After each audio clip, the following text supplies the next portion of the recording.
Hello viewers, on behalf of India Sentinels, I Sandeep Mukherjee welcome you to the second part of our inaugural episode of our video series Strategy with Bhaduri, which is a series of discussions with retired Colonel Rajendra Bhaduri on defense and strategic affairs.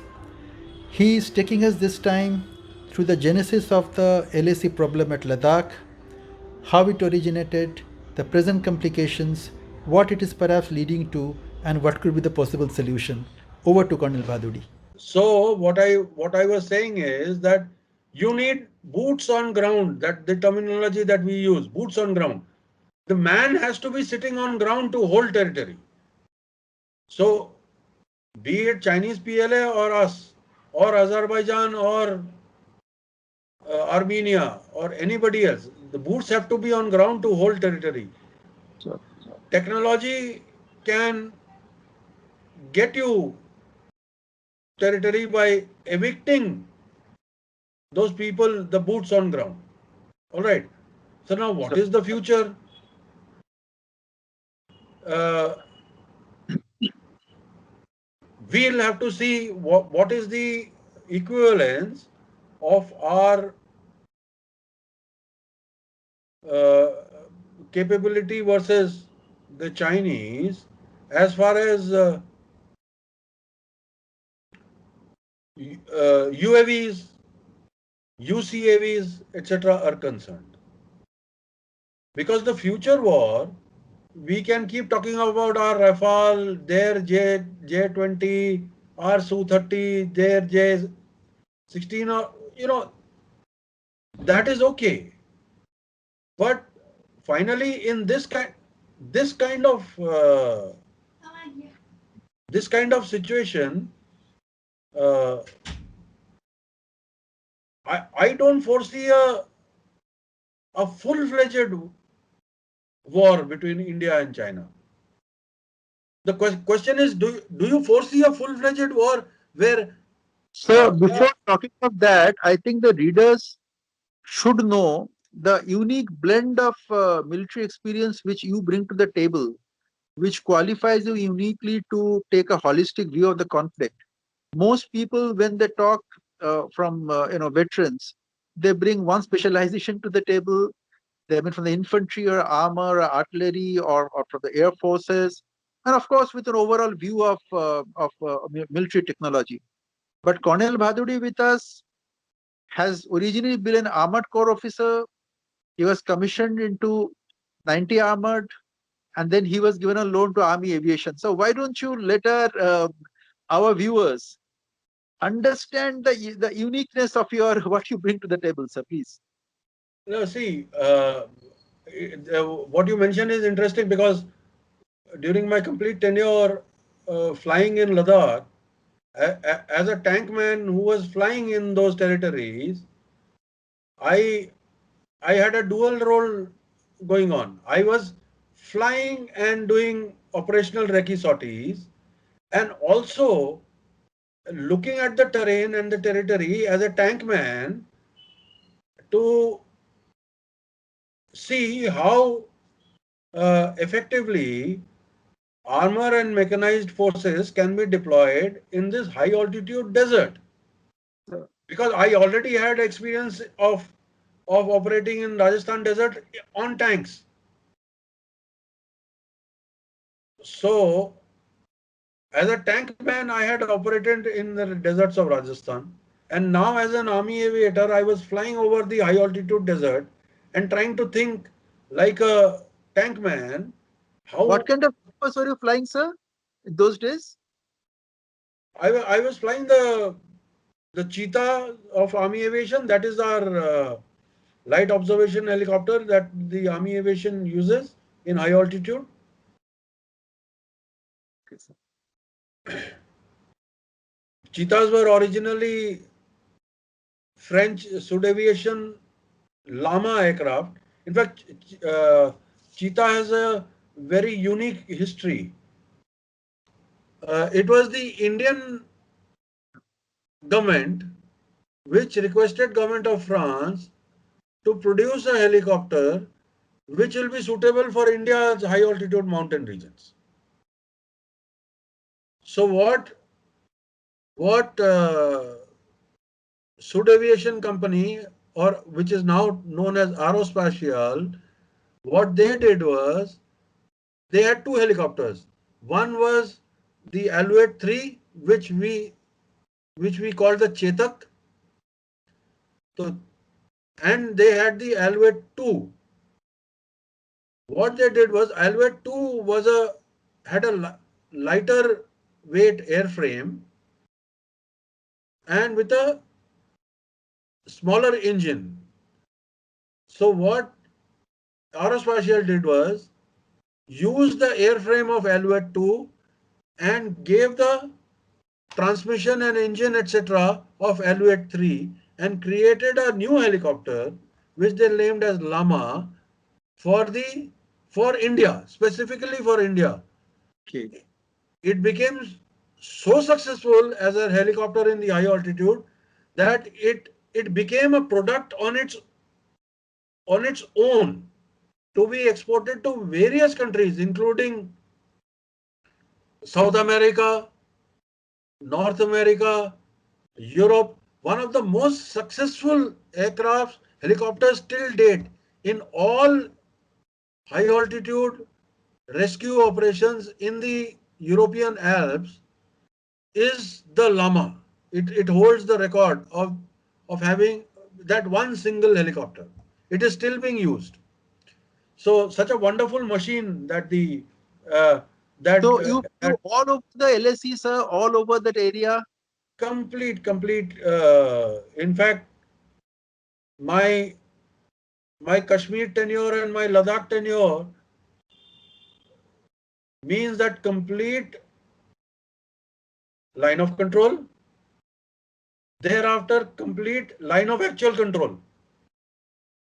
I have an experience all 360 degrees of uh, the uh, the region. Now, personally, even though we call Ladakh as a high altitude desert, it has got peculiar terrain problems which are not like standard deserts, because finally finally it is mountains Yes, sir. and valleys and certain open areas which we tend to call plains because they are not mountainous, but they are not technically plains as we know plains of the subcontinent or any other place. They are mountainous flat areas. So like if you say Depsang plain, yes, it is not mountainous, but it is Sir, not while on Depsang, the other day we were discussing, sir. So on the Y junction, you landed a helicopter. There was a helipad. yes, Y junction has a helipad. So uh, that critical tactical area in that case, sir. See, there are two ways to reach DBO. One is the northern approach, one is the southern approach. All right. The northern approach is going via the Chipchap Valley So, and reach DBO.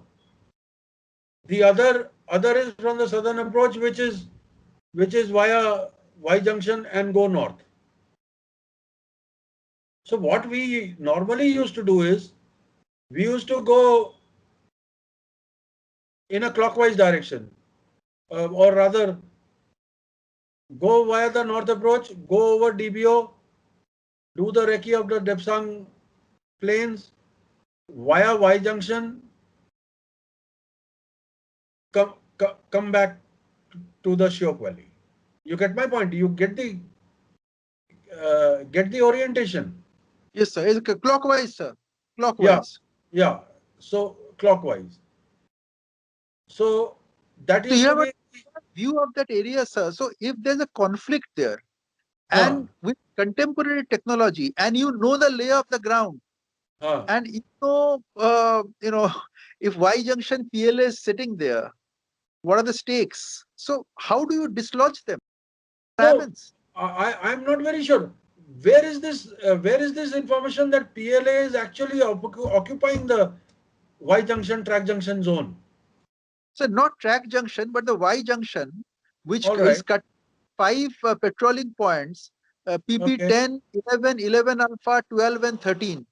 So No, that the end 70 have they degrees.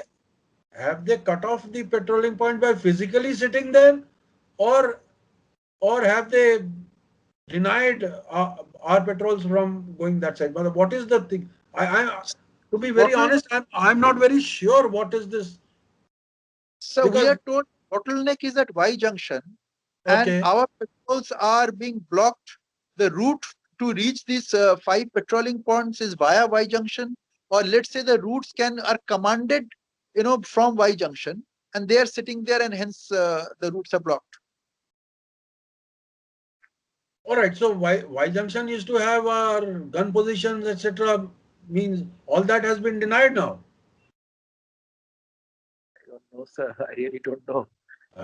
Exactly. Now we should be very sure of what we are saying. One is one is denial of patrolling points.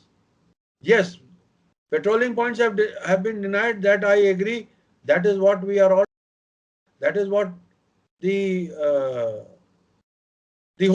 whole internal India's internal debate is about कि कोई अंदर आया कि नहीं आया. So how do you deny a patrolling point? How? No, the point is that it is such a terrain where sitting there for a very physically sitting there and for a prolonged period of time without uh, without proper accommodation and uh, built built up accommodation is a very difficult proposition. Now, are the Chinese sitting there with tents? I'm not very sure. There was some story about Chinese putting up tents in the Galwan Valley, that conflict area, tents, etc. And then they moved back. They moved back So because of the. they are semi-permanent structures now. It's not tents anymore. It's semi-permanent structures, and they're building habitat for the winter. That's the word on the streets, sir. Because Oh, see, coming back to the original question, if they're not sitting in Y junction, how are they stopping our patrols? If you deny means what? You are stopping them, right? How do you that stop is our patrols from reaching those 5 points? that is what I'm saying. That are they physically sitting on these dominating on these places, dominating those areas, that our patrols will not go there. If then The that other, if that is why aren't our patrols going? exactly, so where are our patrols? Where are our people? Are So they going to there? they are sitting, Actually, sir. there is another issue. All these patrolling points are actually not military patrolling points. The military does not patrol all the time. It is the ITBP which does this thing. So then, there is that issue also in mind. These are ITBP patrolling points. Uh, Now, is ITBP going or not? ITBP is not under the Ministry of Defense. So IT again, camp company post is in Butsa. would Now say from correct. to those five patrolling points, on the way comes Y junction. I know that. So Budse is with us, or is it not with us? Because So Budse was our yes, sir. Butsa will okay. So Budse, the southern approach to DBO, which I was talking about, Budse was the entry exit point for us helicopters. so You can Butsa will go. with us, and the surrounding heights hopefully are being defended. I am told. So Butsa is safe, but Okay. beyond that, patrols are not being able to go towards the designated patrolling points, ITBP points. All right. So now, in any case, we are mid-October. Another another 10-15 days. In any case, the snowfall is going to be quite high, where neither the Chinese will patrol nor we will patrol. Everything will everything will shut down till end of February or early March. So which means there's status quo along the 59 claim line. This is not even the 59. Yeah, as of now, it is going to be status quo as per the Chinese 59 claim line, which is quite inside So, our so 1962 line of actual control. there a way of getting them out militarily, sir? How long will this dilly-shelling go on our talks, which is not leading anywhere? They are sitting pretty, sir. Why do they need to go anywhere? They're sitting pretty. The very fact that we have had seven rounds of military talks, not war, military talks, is that for some strange reason it is quite clear that the government of India has has shed its responsibility and put the onus on the military to talk it out. Now militaries don't talk out things. Militaries are not trained to talk out. So there are these seven. Were sent for prolonged CI operations for decades, something which they were not meant for lethal combat. They were meant for with your own countrymen in this case, and now talkings to death, sir, round after round. So after that, what?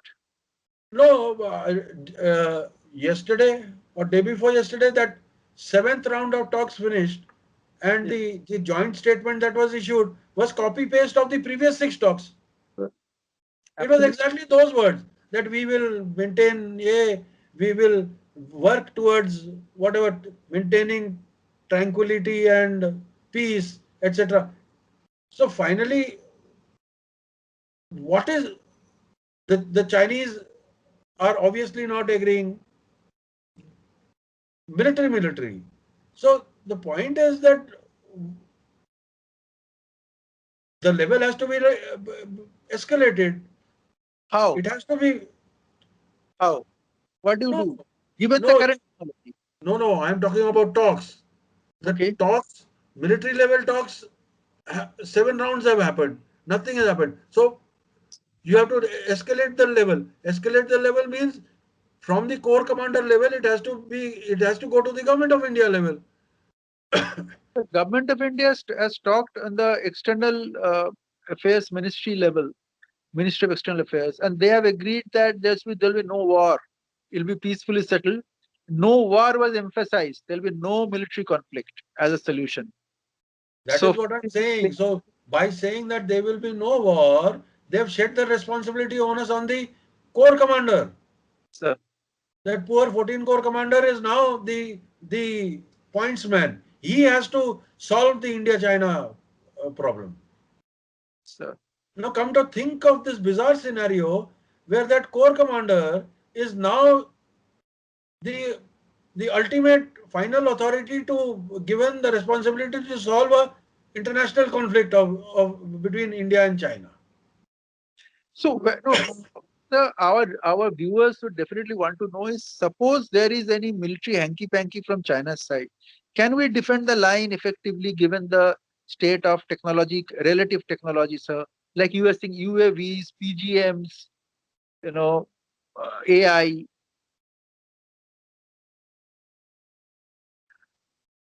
See, AI AI we will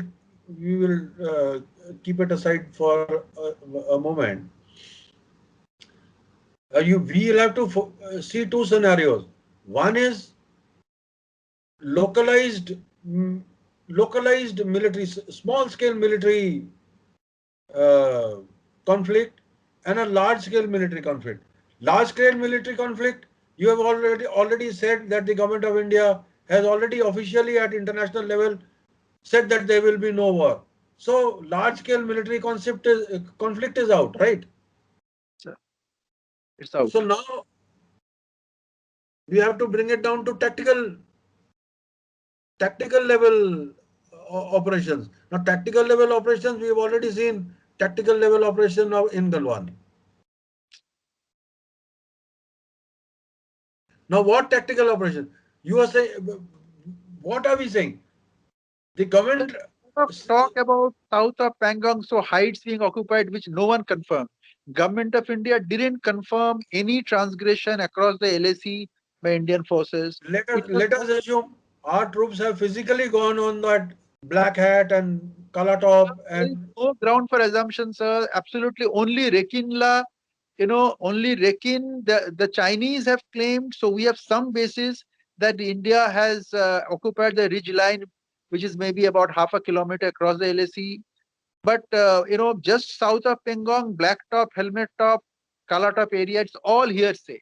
No government, neither Chinese nor Indians, have made any statement about that, sir. So I really don't know. no. Let us work on an assumption Okay, that we have actually gone and sat on top. okay, We have to use a term of reference to build a scenario, right? sir. So the term of reference is that Indian Army troops have actually gone and occupied uh, fresh ground at heights, which at dominating heights. Now, occupying fresh ground on dominating heights means to build defenses, to build to dig trenches, to create in certain rudimentary infrastructure in which the troops are going to stay. We are at a stage when the snowfall is going to start and it is going to remain till the month of February. We are at a stage when the temperatures start falling, and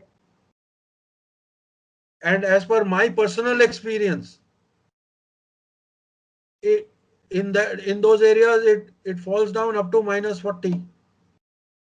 In south of Pangong, sir? South of Bengal, in Leh it becomes -36. So for the fellow who's sitting on top at Kala top and hat, etc., you tell me what is the temperature going to be there. Sir. So, and you add another 7 degrees for wind chill factor, so it becomes -50, -55. Sir. So the boys can't stay in the open, right? So certain infrastructure has to be created for them. Now that infrastructure creating is going to take a tremendous amount of logistics backup. It is not. It is not that we have gone and sit. Why have we gone and sit? Because we are planning to sit there for a substantial period of time so as to produce substantial tactical advantage, due to which we can pressurize the Chinese to True. take an action which is favorable to us, right? So I now I get your point, sir. You are talking of the best case scenario. Now I get you. Best case scenario is, let's assume that we have occupied Kala Top and Helmet Top. You are saying what then? If we have to sustain that, there'll be infra built, like the Chinese have built infra on Finger Five. They are physically occupying Finger Four, but they have built semi-permanent infra on Finger Five. That's the word on the street, sir. Unless we build that on Finger Kala 4, Top, finger 5 are connected by a blacktop road. sir. To build your infrastructure, you have a road. Sir. Your vehicles can go, your transport can go. काला top पे कैसे जाएगा सामान? True. True. By helicopters? नहीं है, मैंने sustainable नहीं है. यू आर सेइंग अगला बैठ भी गया वहां पे तो सस्टेनेबल नहीं है. नहीं, सस्टेनेबल है, but what time of the year have we reached? If there were any plans to actually physically occupy those heights and sit there with our post, it should have been done in the month of April. Or May after that conflict in Pangong, sir. The thing of, Yeah, yes, it should have been done then, so that we had enough summer time sir. and clear weather and the possibility of transporting infrastructure. There are no roads, so forget about road transport. On mules and by helicopter, there is no third option. Manpack. What I mean is manpack, mule, and so if you have to build infrastructure, heavy equipment has to go by helicopter. It can't go by manpack or mule. So, So these leaked info that we have gone and sat on there is to make people happy. Even if we have gone and sat there, now what? Next what? and what kind of structures? You were mentioning, sir, habitat.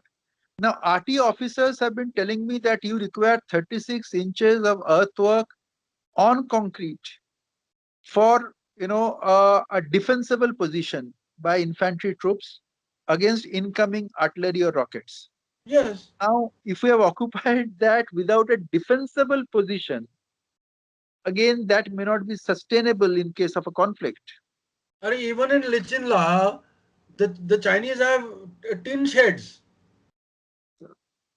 So those are not the Chinese are the Chinese or finger five or finger four, etc. that you mentioned just now. Those are not hardened structures. Those are tin sheds. Those are, you know, or prefabricated igloos. So, prefab hardened structures can be made now. So, technology is available for prefab hardened structures. Yes, but the point is that the prefab hardened structures to sustain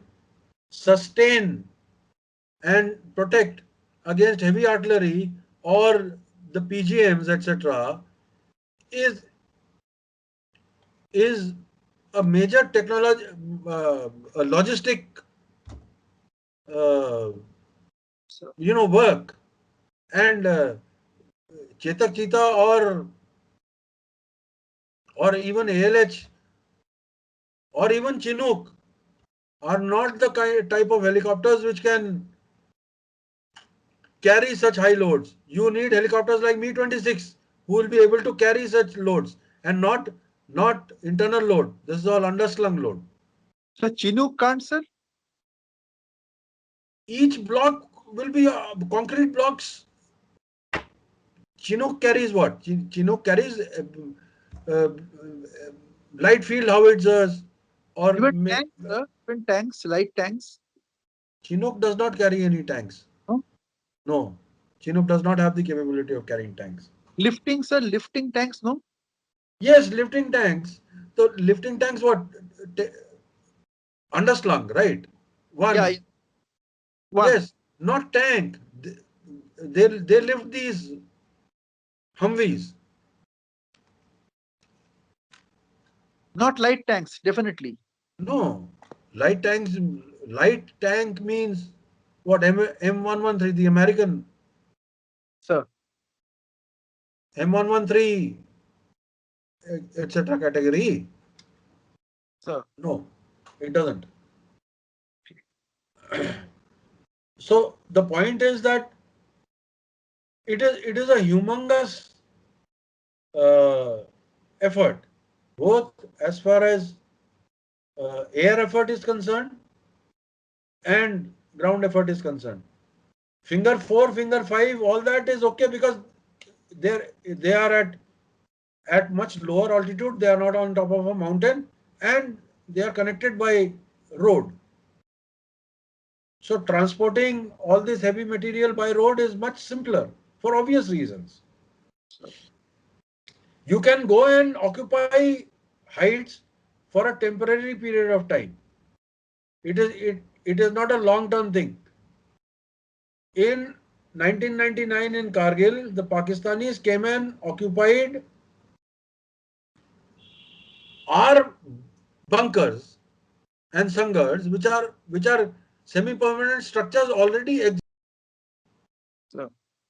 which are winter vacated. So they came and occupied there. They didn't have to build anything. They came and sat there, and the kind of devastation that they caused initially, and thereafter the kind of effort that humongous effort that it took of the Indian Army to evict them is already known. So once the Bofors came into play, Now they were taken out. So now I am saying in the age of PGMs, even if you're occupying heights with semi-permanent structures or even permanent structures, with PGMs and UAVs, what you have seen in the Azerbaijan-Armenia conflict, what hopes do you have, sir? No, with the UCAVs, which are these unmanned combat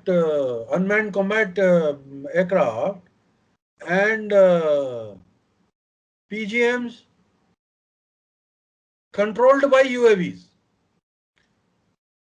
The whole scenario has changed. In the earlier days, the the PGMs needed for example, air launched PGM needed the aircraft to paint the target and launch the PGM and keep the target uh, in its painted till the PGM went and hit the target. Okay. In an artillery launched PGM like Krasnopol, etc., there is this OP sitting or a infantryman sitting who is laser painting the target, and this artillery shell then homes onto that target. Now you don't need a man to be sitting anywhere close. It is that UAV which is loitering, which has got at whatever 10,000, 18,000 altitude. So can the UAV be brought down, sir? UAV can be brought down, but UAV is too small a target to be brought down so easily. The biggest advantage is the biggest advantage that a UAV enjoys is that it is a very small target. So The number of UAVs that have actually been shot down is very, very low. very low. You know, now the thing is that air defense missiles, will you, will it be cost effective to fire a AD missile on a UAV instead of firing at an incoming hostile aircraft? So So all these are, probability of hitting the UAV is 1 in 10, perhaps. yeah, detection. When we were in Ladakh, this UAV, Chinese UAV over Ladakh is not a new phenomenon. Pakistani UAVs over Kashmir is not a new phenomenon. When in the late 2000s, when I was there in Kashmir, the Pakistani UAVs used to come into our territory, and then the Air Force radar used to send us chasing UAVs. We used to go, the radar used to, you know, direct us towards So UAVs, and chaser in what lances? yeah, with our Lancers or generally with our Cheetah helicopters. Okay. Not to go and bash that. No, no, but to for positive identification that what is it. So same way in Ladakh, we at night we used to see these slow moving uh, blips flying over. So UAVs, that's what I said. The cross section of the UAV is too small, even uh, for a chap to shoot it down with a rifle, or multiple guys to shoot it down with a rifle. The target is too small, and at that height it is too small. That is the biggest advantage So the of UAV. is for infantry to be occupying heights now. It's not really a cakewalk, A to sustain and B to live on the heights under a hostile sky, UAVs, uh, combat aircraft and combat helicopters, ground attack helicopters, and of course PGMs. Uh, yes, particularly in mountains where where overhead camouflage is virtually non-existent. In mountains, you are exposed. You may be sitting anywhere, you are exposed. Sir. And with these, what you talk with these UAVs, etc., that leeward side, defilated position, all that is also now gone. You can't hide. If you are out of line of sight, you could hide. But from a UAV, you can't hide. UAV will spot you in any way. So suppose if this was your time and the enemy was sitting on black top or on helmet top, the Chinese were sitting, and you had to safeguard our troops in in the Gurung Hills and our troops threatening the Spangur Gap, and so obviously the heights would have had to be neutralized. So what would you have done in your army aviation days with Chinese occupying Kala top and helmet top? No, as an army aviator, to neutralize uh, the enemy occupying heights, as an army aviator, I had very limited choice. Other than being performing as air OP, I didn't have any other choice because uh, Lancer helicopter is a modified Cheetah helicopter only. The Lancer helicopter is not designed to operate at such high altitudes. Now, now the LCH has still not come. Uh, Deployment. De- there are two things. If you talk as an army aviator, or are you asking me during my time? See, the During, scenario is different. during your time. No, during my time there was no choice other than being air OP. Means I am a OP pilot. I am observing the enemy position and in contact with artillery and directing artillery fire. That means even if it's not in line of sight, you could have exposed the camouflage positions as an air OP and brought down fire, right? Yes, that is the task of air OP. That is the advantage of air OP. But the biggest disadvantage of air OP is that all the time that you are observing, you are also exposed. We are also exposed to the enemy because it was part of our tactics. You climb, you observe, you direct fire, and then you go. There's a tactics to doing OP shoots. So that is limited advantage. I mean, Air OP in Air OP in those times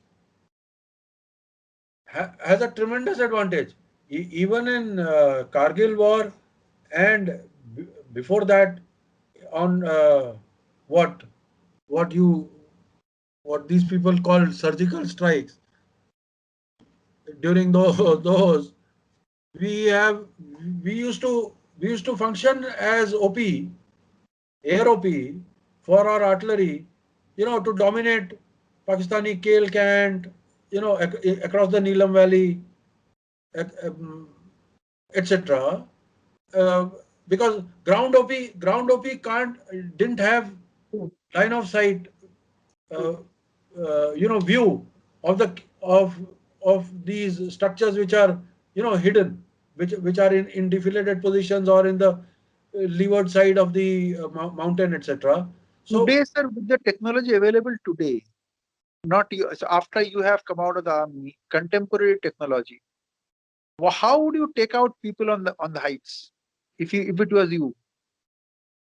um, ALH Rudra WSI Can you explain, sir, for our viewers? with the guns and rockets which are uh, which the ALHWSI is equipped now with the Apaches, Air Force Apaches coming in. They have this. They have these missile capability to hit targets. So Apaches can go in now and they can overwhelm defenders on heights, right?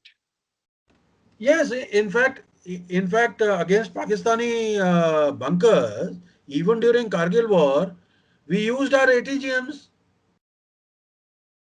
our concourse, and Malutka concourse, all these missiles were used by infantry against Pakistani bunkers. So the use of ATGMs against hardened targets like bunkers is nothing new. However, with the induction of ALH WSI and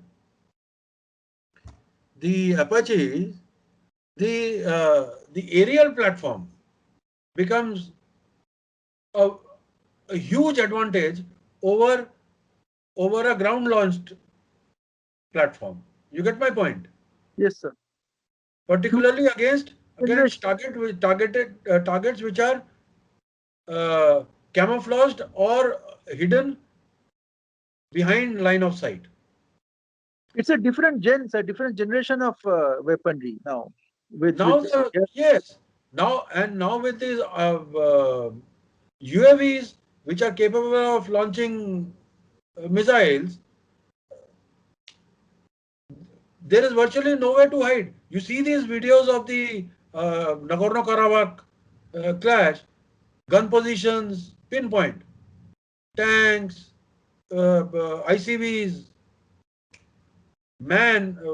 soldiers, uh, bunkers, headquarters, everything is open. They are all exposed. so which means, sir, the present status quo in Ladakh is there to stay. There is no overwhelming, there's no USP. There is no force multiplier which can give a magic results. If the Chinese don't want to escalate, they will continue sitting because they are sitting pretty. That's what I feel. They have got what they wanted. So India is headed for very disappointing days. Is that what we are saying, sir? No, see, disappointing. See, every every conflict does not have a military solution. It is utterly juvenile to assume that every conflict has a military solution. That the military will go and sort out the enemy. No, it, military is one arm of the geopolitical, projection that the government has. Now the government cannot leave the final onus on the military to sort out the mess. Military cannot. Military can do only till a certain extent, beyond which the military cannot. No military can. The Chinese military can't. We can't. Both ways. Not that the Chinese are superhuman or the Chinese have got unlimited capability. They can just simply run over. They can't. They also know their limitations. That is why they have not escalated. Had they known that they can have a cakewalk, they would have already done it. Take it from me. So they have done what they think their army has done what they think is feasible, and they are sitting there. We are sitting here now. We are going to sit now to convince the Chinese to go back. To go back, how much? So it's a How much politician are they willing to? now. So it's in the arena of politicians and ministers because, sir, the Chinese have said they don't accept the UT of Ladakh, the change in status quo via 370. So that makes it even more disappointing, sir. Which means Chinese are interfering in our internal affairs now, and they're trying to dictate. So, if not military level discussions, it will go to government level. So, what will Chinese discuss? They will discuss this, right? So, isn't that very humiliating? No, the Chinese do not have any locus standi on whether we call Ladakh as union territory or whether we call Ladakh as a state or whether we call it as part of the state of Jammu and Kashmir, etc., etc. The same way that the Chinese don't have any locus standi whether we call NEFA as our state of Arunachal Pradesh or we we reject the Chinese claim of Arunachal Pradesh as being Little Tibet.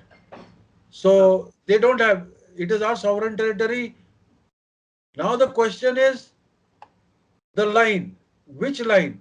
1959 line or the 1962 line or the 1865 line? The 1959 Chinese line runs bang through our sovereign territory, sir. That's That's the what fact of life. that is what I'm saying. Now line, which line? 1959 line, 1962 line or 1865 line? Which line?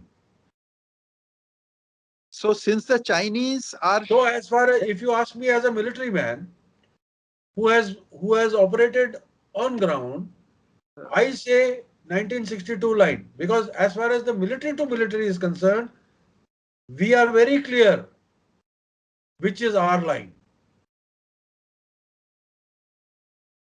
Now the Chinese want to flex their muscles and claim up to 1959 line, which the military will not yield, the Indian army will not yield. But is the political establishment backing up the Indian army, or are we going to continue talking about कोई आया नहीं, कोई अंदर आया नहीं, कोई घुसा नहीं, कोई किसी ने कुछ नहीं किया?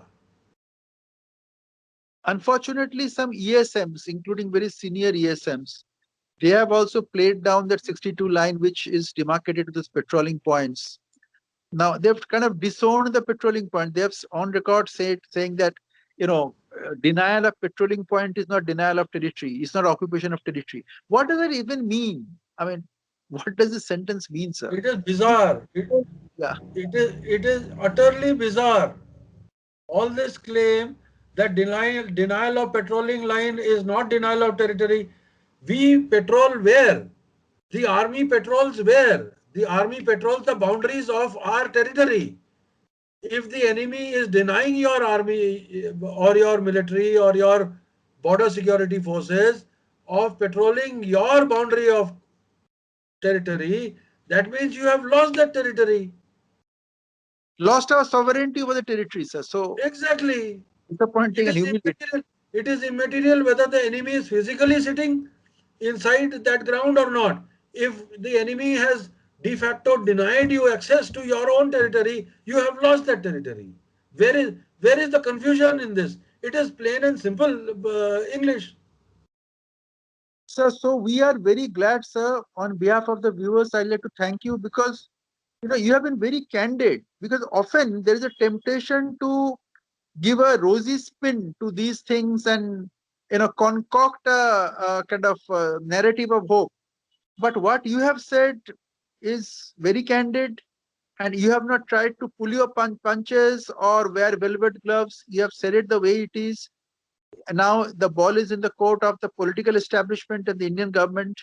And that's what you say, sir. I mean, if we have to summarize. Exactly. Exactly. To summarize, my one sentence which I said earlier, all problems do not have a military solution. The military has a limit of doing its job. Thereafter, it is the government which which has to tackle on a diplomatic level, on an international level. Military means, I mean both militaries. The two belligerent parties, armies, are soldiers. They are working on the premise that they are fighting a just cause. Right. Now, soldiers are soldiers. Equipment is equipment. Every soldier, every human, every equipment has a limit. So that limit is not an solution. Every war leads to an armistice, means a truce. Now that truce is further cemented and negotiated and established by non-military people, uh, by by international bilateral understanding at a diplomatic level. So the point is that today what is happening in eastern Ladakh, it is quite obvious that the military 7 rounds of talk have led to that same copy paste joint statement, which means that the militaries, both militaries, the PLA and us, we have reached our limit. The PLA also knows that they cannot go beyond that. They cannot come do anything beyond which they have already done. We we also know that merely by talks, the PLA cannot be merely by military level talks, the PLA cannot be made to move back. The only authority that can To summarize, sir, you are putting the ball back into the court of the politicians and the government. It's both their the call. governments, both the governments, because PLA to move back will not move back unless the government of China orders them. It is quite obvious. True, So sir. the point is that the military, 7 rounds of military talks. I don't understand. I So still don't irrespective understand of it. Rafale, irrespective of all the technology on both sides, on Chinese side or on our side, Apache attack helicopters. So ultimately, it's a stalemate, military stalemate, as the 7 round of talks reveal. So Exactly. now the solution lies with the governments, the two governments. Yes. Finally, now we are at a stage where the solution is with the government of India and government of China. There is no military solution. Thank you, sir. Thanks a lot for your time, and it's been extremely informative, sir. With the unique skill set and the knowledge set which you bring to the table. It's been a real treat, and I thank you on behalf of our viewers. Until the next episode of Strategy with Bhaduri. Good night, sir. Yeah. Yeah, yeah. I'll be looking forward. Good night. Good night. Thank you very much.